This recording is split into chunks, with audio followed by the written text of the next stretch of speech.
Hey everybody, I just wanted to run through some steps because we did it really quickly in class. Let me just run through a couple of steps that I went through. I just did the assignment myself, and let me show you what worked for me. So um, I started by getting a chord progression, a pretty simple um, like chord progression that we used in this style, but you can use whatever chord progression you want, and this will last about 8 measures. Let's try here. This is a descending bass line,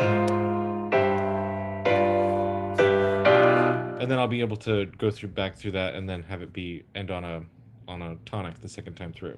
So it's just a 1, a 3 6 4, or like a passing 6 4 through scale 3 7, 5 4 2 a 4 to 4 6, minor 4 6, cadenza 6 4, 5 7, 5 7, with a little bit of a, and then the next time through I can just like put a 1 chord right here. Watch this. I'll just go like that. Oops.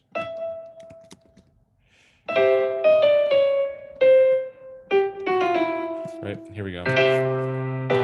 So this is the second time through.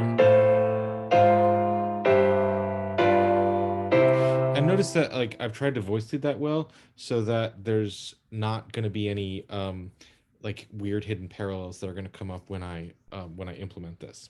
So the next thing that I did was I chose a texture for this. I chose this texture over here. This. So I just did or like an umchuck texture. That ends up sounding like this. And you can do whatever you want.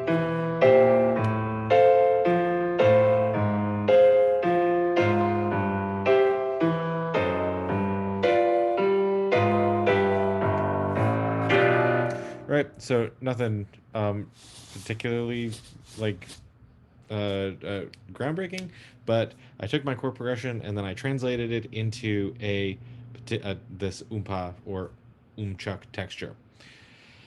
So pick a chord progression, pick a texture, make it work. Then I wrote my first long melody to go along with that. The one that I'm going to sort of follow the Cookie Monster mold and have a melody with long durations on that starts at the beginning of the measure. So its metric real estate is beginning of the measure. Its profile is long. And that ended up sounding like this.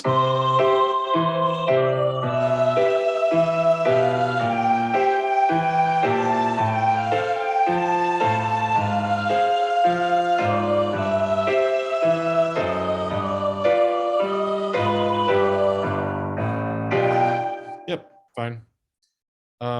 Maybe I want this as a C. Anyway, doesn't matter. Then I counterpointed that. I wrote that out and then wrote a melody that didn't use the portion of the measure that the first melody used, and I made sure that the intervals between the two voices more or less worked. You'll notice that you've got a C to D here, but that's going to be a passing tone, so it's going to be fine. So that ends up sounding like this. So I syncopated it off and I made it faster. So this is like the Ernie melody in the breakfast paradigm.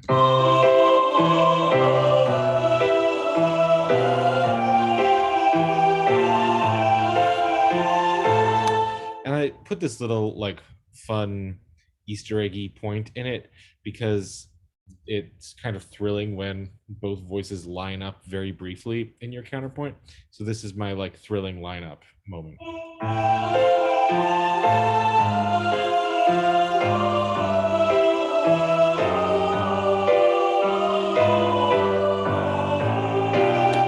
Okay.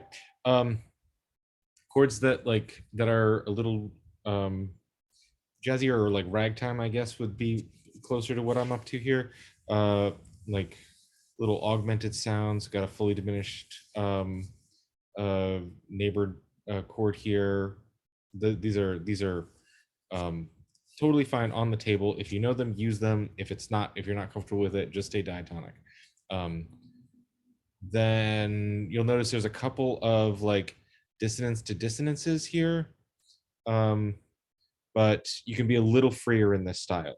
So like, you know how I was complaining, I would be like, well, you can use this in the Baroque style, but you can't use too many because they're because it's not stylistic to use that many. There's just, you can use more in dissonance to dissonances in this style, or leaps to dissonances, or leaps out of dissonances. That kind of thing is still should be on your radar, but you could just use more of them in this style. So then I laid it out so that the first voice enters, then the second voice enters, and then they come together. So I'll show you how that ends up sounding here. And I added a little bit of an introduction into the sound world here.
Great. So there you go. One other thing that I should like just explicitly say is that I'm using the same rhythmic motive over and over again because I want that particular rhythmic motives to be associated with particular voices.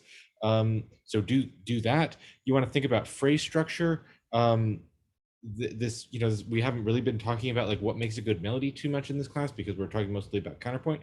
But notice that I sort of start longer and then I add a little more rhythmic motion in both of the lines.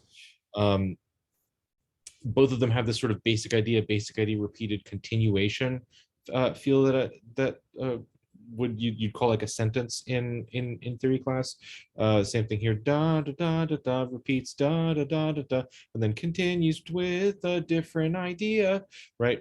And then it comes back. So these are things that you should play around with and think about as you're working on this. If you feel free to like just pull other ideas, pull other chord progressions from pre-existing pieces or pre-existent melodic ideas from existing pieces to start to play around with this. All right, hope that's helpful.